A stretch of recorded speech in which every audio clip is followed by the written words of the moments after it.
आप डिसीजन ले लेते हो, उसी क्षण में आपकी डेस्टिनी बदल जाती है। मैं आपको बताऊं, पूना MIDC जो है, वहां पे 1200 बिजनेसमैन को मैं ट्रेनिंग दे चुका हूं, क्योंकि मैं पूना बेस्ड हूं ज्यादातर, ओके, मुंबई कम आता हूं। 1200 बिजनेसमैन में से मैं मिला तो पता है कॉमन चीज क्या थी? उनमें से 92-93% लोग ऐसे थे जो पढ़े लिखे नहीं थे।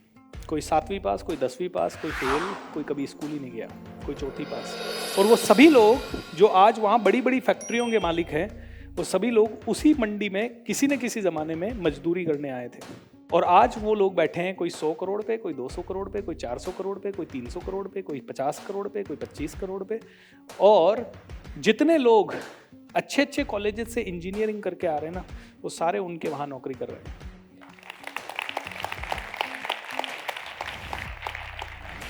आपको पता है ये रीजन क्या था? यहां मैं बताता हूं, पर्सनालिटी। इंजीनियरिंग और MBA में कपड़े अच्छे कैसे पहनना है, प्रेस वाले कौन सा, आपके कलर कॉम्बिनेशन क्या है, वो सिखा देते हैं, लेकिन एक चीज बिल्कुल नहीं सिखाते, डिसीजन कैसे लेना है और रिस्क कैसे लेना है। जब ये लोग वड़ा पाव खाते हुए, वो लक्ष्मण काले हमें बोलते थे कि सर मैं तो ना वड़ा पाव खाने का भी पैसा नहीं होता था, साइकिल पे जाता था, कई बार कभी पैदल जाता था, 13 किलोमीटर मेरी कंपनी होती थी, भूख लगती थी, वड़ा पाव खाने का पैसा नहीं होता था, कभी कभी किसी से मांग के लेते थे। इतने मजदूरी करने आया था इसमें, इंडस्ट्री में सर। लेकिन जब मजदूरी करते करते थोड़े दिन हो गए, थक गए, तो सोचा यार 25,000 रुपये उधार लेके एक कटर या कुछ तो ले ही लेते हैं, छोटा मोटा लेथ मशीन वगैरह कुछ तो ले लेते हैं। बोले 25,000 रुपये लोन लिया सर, 25,000 रुपये किसी का, मेरी वाइफ का शादी वादी हुआ था तो गहना बेचा, एक छोटा सा शेड डाला, आज उस शेड से 25 करोड़ 50 करोड़ का बिजनेस बन गया है सर। इन लोगों को पता था रिस्क कब लेना है, कैसे लेना है, कितना लेना है, क्योंकि इनको पता था खोना को कुछ है ही नहीं, खोने को कुछ है ही नहीं।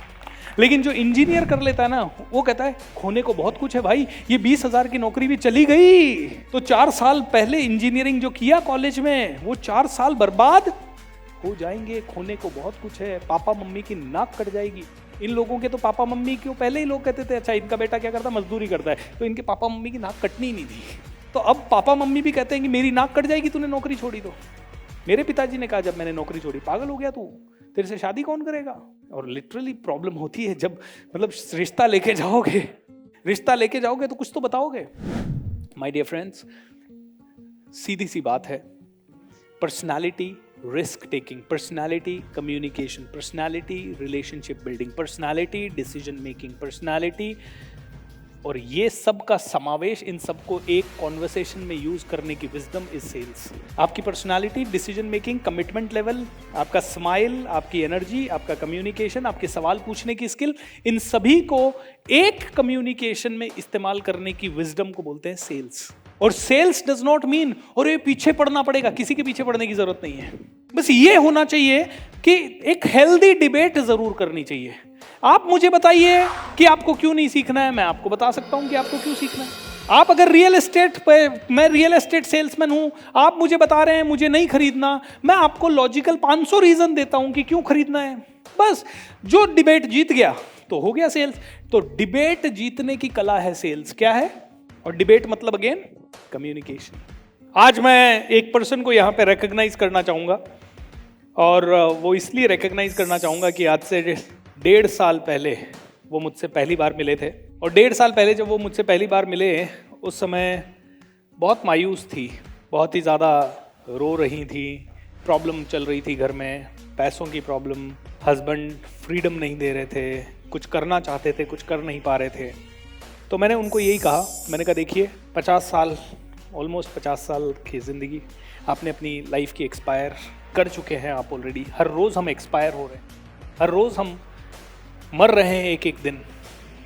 मैंने कहा अब आप सोच लीजिए कितने और दिन मर मर के जीना है। उन्होंने मेरी ये बात सुन के थोड़े स्ट्रॉन्ग डिसीजन लिए, थोड़ी स्ट्रॉन्ग पर्सनालिटी ली, और मेरे एक प्रोग्राम में जब मैं सेल्स के बारे में इस तरह से बात करता हूँ तो उन्होंने भी समझा कि हाँ यार आई कैन प्रॉबेबली सेल, और वो सेल करना उन्होंने शुरू किया। और सेल करने के बाद I don't know whether she is there in the hall और नॉट, या बाहर हो, जब उन्होंने सेल करना शुरू किया तो मैं कहूँगा बहुत अच्छा पिकअप करना शुरू किया। एंड एक दिन मुझे लगा कि यार इस पर्सन को क्यों ना मैं मेरी टीम में ले लूँ, और मेरी टीम में मैंने उन्हें लिया। और पिछले 1 साल में मेरी टीम में जितने भी मेरे टीम मेंबर्स हैं जो भी उनके लेवल के हैं, उनमें सबसे अच्छा सेल किया और स्टार ऑफ द ईयर वो बनी। और स्टार ऑफ द ईयर बनने के कारण I would like to invite Aruna ma'am on the stage and I would like to felicitate her. और वो मुंबई से हैं। 48 की उम्र में this lady was like completely struggling, बहुत रो रही थी, परेशान, मतलब इतनी भी हिम्मत नहीं थी उनमें कि मुझे आके वो बता सकें कि BSR सर मुझे कोई क्या प्रॉब्लम। 3 दिन का हमारा प्रोग्राम था, रेजिडेंशियल प्रोग्राम, और ज़्यादा लोग नहीं, 50 लोग ही थे, 50 लोग ही थे। और उन 50 लोगों में 3 दिन के बाद वो आके मुझसे बात करती हैं, बहुत डरते डरते, क्योंकि उनको पता था अब तो प्रोग्राम खत्म हो जाएगा, 2 घंटे में अगर मेरी बात नहीं पहुंची BSR तक तो फिर शायद कभी नहीं पहुंचेगी। And she did it, she spoke. और मैंने उनको एक ही कहा, जिंदगी एक बार मिली है, आप एक ही बार जिंदगी मिली है, करेक्ट, एक ही बार जिंदगी मिली है। मैंने कहा चांस भी एक ही है, मैं जानता हूं कि घर में प्रॉब्लम होती है, हस्बैंड मान नहीं रहे होंगे, लेकिन फिर भी कभी कभी तो आपको एक्शन लेना पड़ेगा। एंड अरुणा जी ने सच में एक्शन लिया।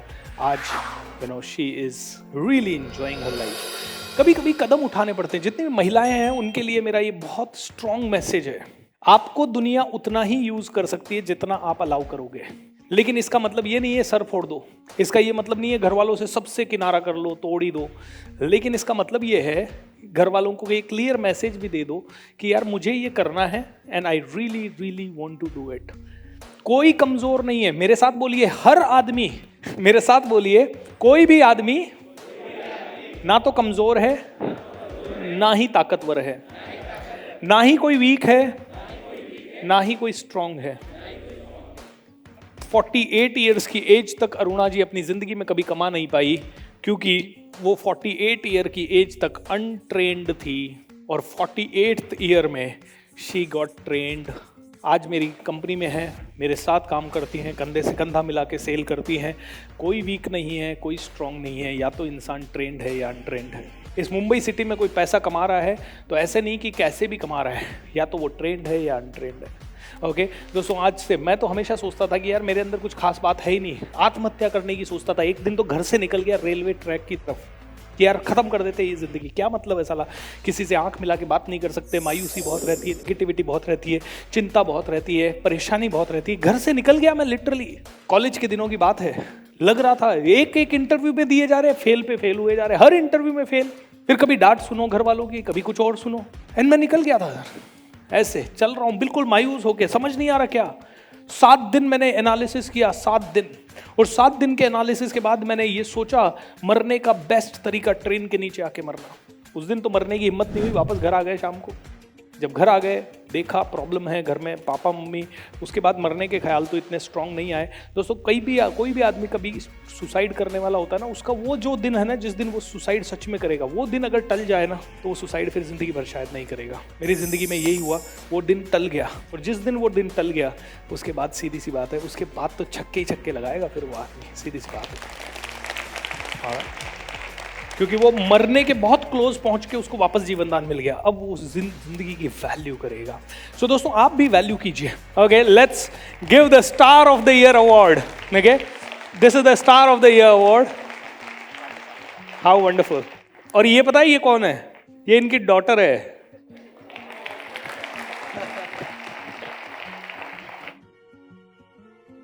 Thank you so much sir. और ये मैं नंबर 1 बनी हूँ, ये BSR सर की वजह से बनी हूँ। मैं लास्ट 2 ईयर से इनको फॉलो कर रही हूँ, 2.5 ईयर्स हो गया। फर्स्ट मैं जब भी घर में अकेली रहती थी तो मैं सोचती थी कि अरुणा तू मतलब क्या करने के लिए आई है यहाँ पर, कुछ रास्ता नहीं मिल रहा था, अपने आप कुछ ना कुछ करती थी।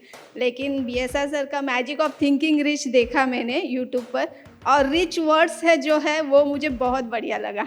उसको देखकर ही मैंने वहाँ पे रजिस्ट्रेशन कर लिया, और उस 1 मंथ में जो सर ने सिखाया उससे मेरी लाइफ पूरा 360 डिग्री चेंज हो गई। और फिर मैं जैसे वो बताते हैं वैसे करती गई। मैं घर में सेल्स में क्यों आ गए? फिर मैं घर में सेल करने लगी, और घर से भी सेल बहुत बढ़िया होने लगा। सर के कोर्सेज में सेल करती थी तो सर को लगा ये लेडी तो बहुत सेल कर रही है, इनको कंपनी में लेना चाहिए।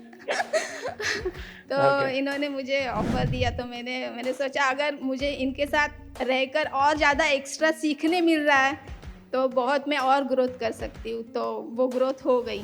तो Thank thank you. You so much sir. Thank you so much Aruna ji, give a bigger round of applause. ये देखने में ऐसी छोटी स्टोरी लगेगी आपको, लेकिन ये स्टोरी बहुत बड़ी है, क्योंकि जिस उम्र में अरुणा जी ने ये डिसीजन लिया और जिस लेवल पे लिया वो बहुत खतरनाक है।